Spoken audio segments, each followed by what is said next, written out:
Viral aksi warga tangkap wanita untuk dinikahkan, disebut praktek kawin paksa di Sumba Barat Daya, Nusa Tenggara Timur, NTT. Dalam unggahan yang beredar disebutkan jika peristiwa tersebut merupakan tradisi praktek kawin paksa. Kawin paksa. Kasihan kok Anda. Rekaman detik-detik sejumlah warga menangkap seorang perempuan ini pun terekam kamera seseorang dari kejauhan. Bahkan kini telah viral di media sosial.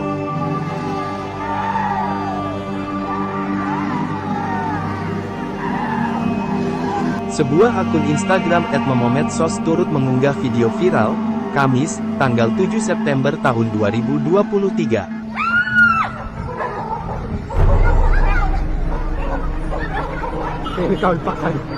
Kawin paksa.